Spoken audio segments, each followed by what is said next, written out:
What's up, guys? It's Coach Grant with First Down Training, and today we're going to be breaking down every single route on the route tree versus the hardest defensive coverage look that you will see when running that route. So I hope this video helps you guys out. Hope it could teach you a few new things, but also, fellas, if you're a wide receiver and you'd like to train with us this offseason, we are going to be traveling out to 15 states across the U.S. for 2-day-long QB and wide receiver training camps. So first up on our camp tour, we'll be coming out to San Francisco, then Orlando, New Orleans, Charlotte, Dallas, the DMV, St. Louis, Honolulu, Hawaii, Boston, Cleveland, Austin, Seattle, Newark, Denver, and Los Angeles. So if you guys are local to one of those cities and would like to get some work done with us, 2 days of training, 8 hours total. DBs will be out there for the wide receivers. Check out that very first link in the description below.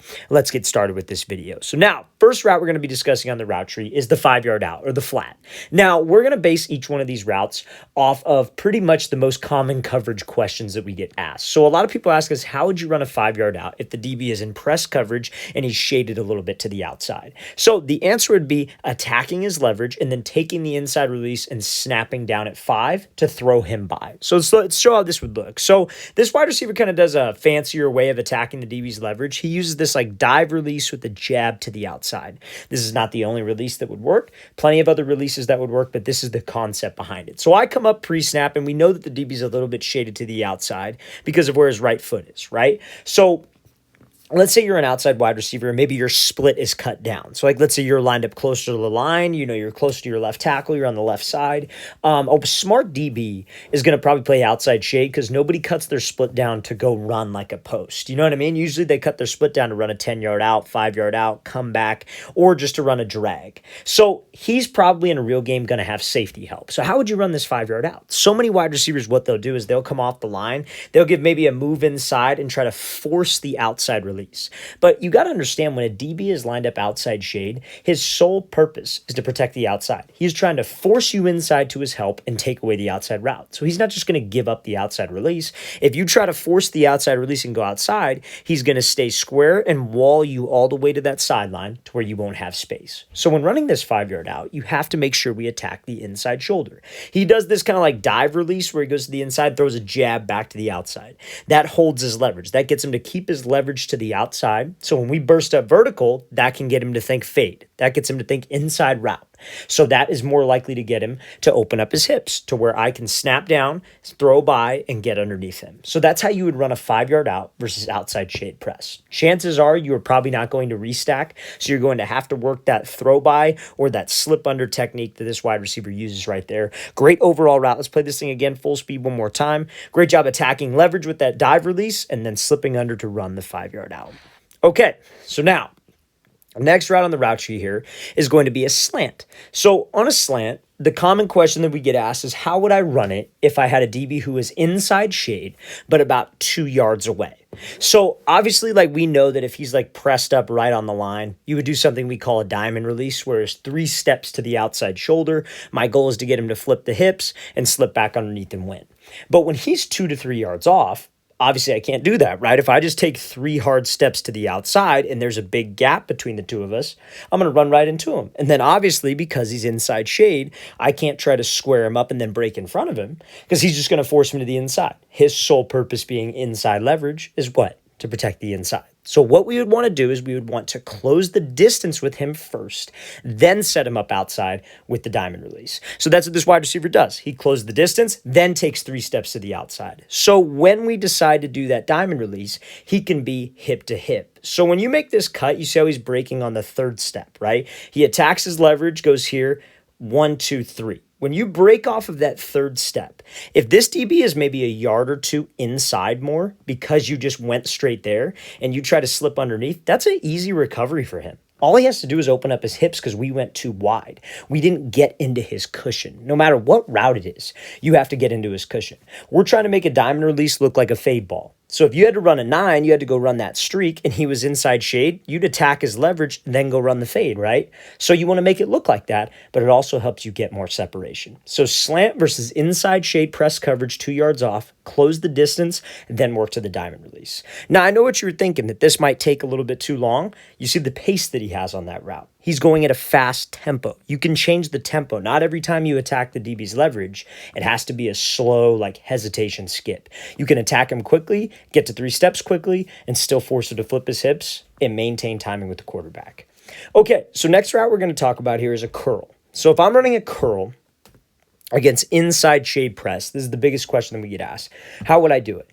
Curl versus inside shade press, you have to force his hips to flip and you have to make it look like a fade. So obviously on a curl, you're going 12 back to 10, or maybe you're going 10 back to 8, or maybe it's 15 back to 12, whatever it is.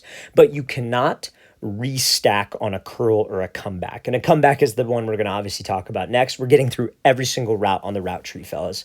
So when I do this curl, it's important that I attack him, right? He's inside leverage. I want to attack him inside to try to get him to hold there. Take the outside release, make it look like a 9 without stacking him. So we go at him. He bursts up to the outside, but you see how he doesn't get directly over the top. Now, why is that, right? Because if he was directly over the top and he got super skinny and restacked him to where this DB's trailing his hip and he snaps down, that DB's going to run right into him. You have to keep some space with him. You got to try to keep him on your inside hip and shoulder. Could he have stayed a little bit tighter? Absolutely. He attacks him and he goes a little bit wide, which makes it to where if he snaps down and this DB plays it well, because there's a big gap, that makes it easier for him to recover. So I would say maybe be a little bit tighter, but this is the right type of concept. My goal is to make sure that I self-fade, get him to flip his hips open so I could snap down, put the brakes on, and slip under him. It's exactly how you would run a dig versus inside shade press, but we'll get to that, obviously. Now, another thing, what's going to get him to open up his hips? Like we said, selling vertical. But what goes into selling vertical and making it look like you're running deep? And if you're familiar with this page, you should know the answer to this. It's going to be your speed. You have to run hard. It's going to be your stride. You can't get all the way up to the break point and then start chopping your feet. And you can't get all the way up to the break point and start raising your chest up in the air. All 3 of those things are indicators. So when you're running a curl, you're going to see the comeback is very similar. You've got to make sure that my pad level stays the same, which is my body language. I can't give away the route with my body. My stride stays the same, and I have good speed. So let's play this thing again, full speed one more time. That's exactly how you'd run a curl route versus inside shade press. So now, let's get to a comeback route. So a comeback route is very, very important that we... A comeback route is very, very important that we stay skinny so I give my QB space to throw me open. So when he goes here, he's got inside shade press. Everybody asks us about this because in a comeback route, it's a longer developing route, right? So what guys want to do is they just want to get off the line and go. They just want to take off and run. But the problem when you just take off and run is this DB squeezes you to that sideline. And that's kind of the example I want to show here. So he comes off the ball, he gives a release, but it's not the strongest release. And he got honestly flat out lucky that he had a good break point because this route, the DB did everything correctly. He was able to force him to the sideline. You see, he started out on the top of the numbers and he ran pretty much all the way to the sideline. That's not what you want to necessarily do when running that comeback versus inside shade. You want to treat it similar to that curl route that we had. I don't want to restack him because why? If I snap down, he's going to run right into me. But I don't want to run at an angle to the sideline because when he snaps down, quite frankly, that's not enough space for the QB. Luckily, he got a lot of separation because he had a very crisp break point and the QB put it out on time, but we need more space than that. So what he could have done a little bit better is attack him a little bit more. Like let's actually threaten him to the inside. Let's actually make him think I'm running a slant, an inside release route, a post, whatever it might be, to force him off of that platform a little bit so I could get skinny with him. I could get hip to hip with the DB. But if I just give him some kind of weak release and he's not really letting me get skinny, I have no other choice but to run away, and running away forces you to the sideline. So when you're running that comeback against inside shade press, fellas, we have to make sure we get skinny and give the QB space to throw you open. Do not restack because that DB will just run right into you. At the very, very most, he should be trailing the back of your inside hip, not your entire hips. Let's play this full speed one more time. So make sure we do not run directly towards the sideline. Okay, so now, next example I want to talk about here is a 10-yard out. So now, we talked about the 5-yard out, same wide receiver from the 5-yard out. How would you run a 10-yard out versus outside shade press? That's the big one. And do you think it would be any different than the 5-yard out? Probably not, right? It's the same type of route. It's everything. As a wide receiver, you never want to force your releases. You never want just because it's an out route, I got to take an outside release. Just because it's a dig route, which is what we're going to talk about in a second, I must take an inside release. It's all based on the DB. Your decisions off the line, your decisions of what like type of route that you decide to run is all based on how the DB plays you. His leverage, is he press or is he off? Is he in catch? Whatever it might be. So since he's outside shade, we have a 10-yard out. We're going to attack his leverage outside, take the inside release, and break it 10. Now, do you think on this one you have a chance to restack? Absolutely, you have a chance to restack. This is one where you throw by if he takes it away. So he goes here, he gives this wide step to the outside, fakes like he's going, attacking the leverage. Let's threaten his leverage. Make him think you're just trying to run outside. So he holds his leverage, gives us a free inside release. Now, the reason why that's so important on any route, fellas, taking what the DB gives, is just to make sure that we keep timing with the QB. Because timing and spacing, really. Because his sole purpose jamming you and getting hands is to disrupt timing. And then his whole purpose when he is getting hands on you is to reroute you. So if you force the outside release, not only is he going to get hands, which screws up the quarterback's timing, his drop, he forces you to the sideline where you only have a few yards to break, just like the comeback route that we ran. And on an out route, it's even worse. So we take what he gives us. So could he have restacked? Absolutely. He could have been maybe a little bit tighter on his stem, got this DB trailing his back hip, and then given a head fake inside. But he pushes up vertical, just like the 5-yard out, puts the brakes on, and slips underneath. Sold fade. Everything about this was correct. So, fellas, when you have to run those awkward outside breaking routes versus press versus off man, do not force it. Take what he gives you. Understand the top of the route is what gets you open. Let's play this thing again, full speed one more time. Great job attacking leverage, pushing inside, and working that throw by move. All right, so now, next example here. It's hard to see, but you kind of see this DB's foot creeping in a little bit here in the shot. He's inside shade and catch technique, and you have to run a dig. So a 10-yard in. Now, I know there's different variations of a dig. Obviously, some people like 12-yard. Some people treat it more like a dagger where it's a post dig. I'm sure you all have probably seen that route at one point. This is just like a regular, they call it a basic, right?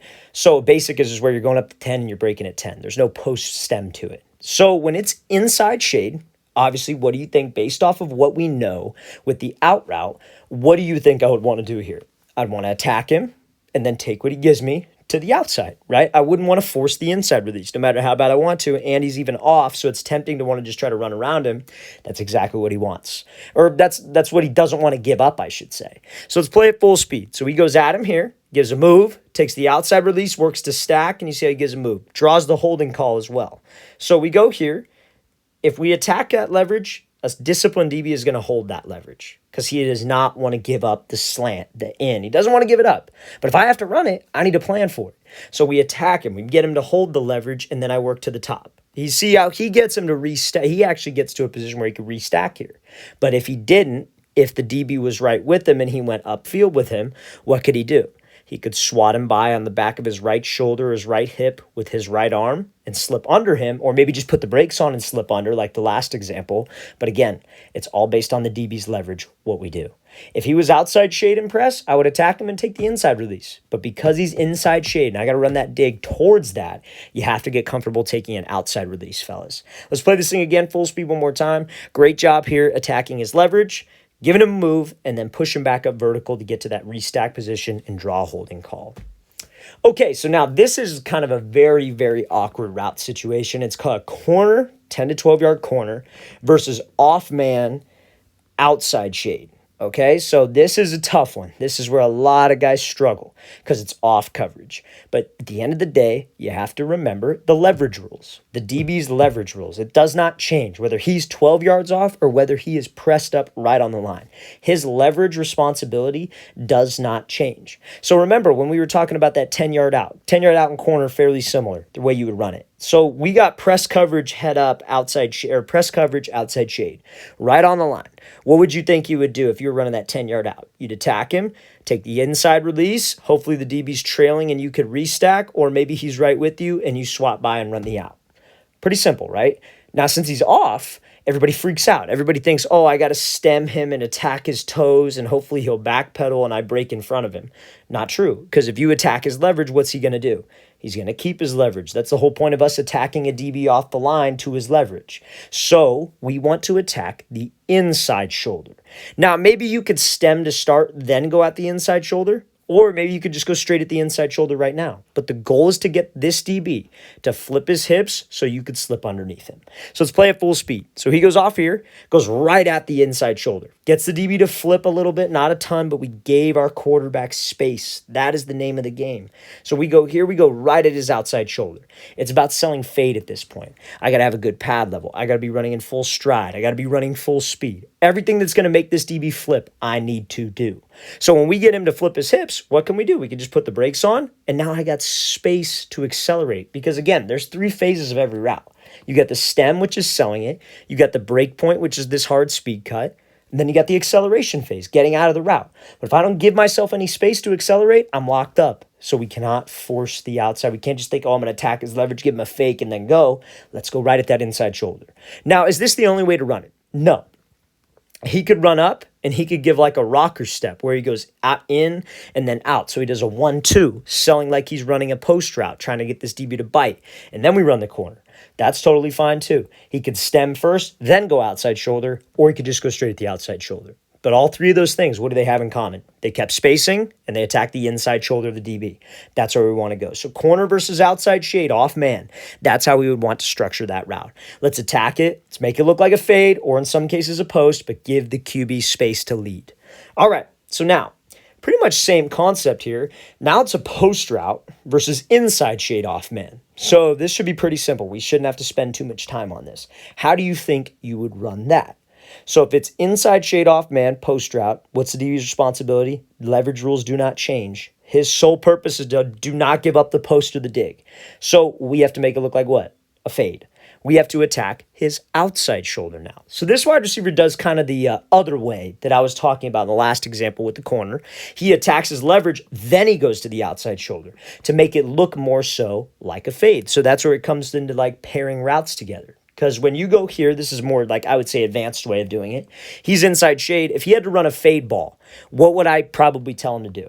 I would tell him to attack his leverage to get him to weave inside and then go take the fade. So if we're trying to sell fade, maybe I want to make it look like that, right? That's how you kind of add some creativity to your routes. So he comes off the ball, he starts attacking his leverage, right? So he starts attacking him, DB starts weaving to the inside, and then he accelerates to the outside shoulder.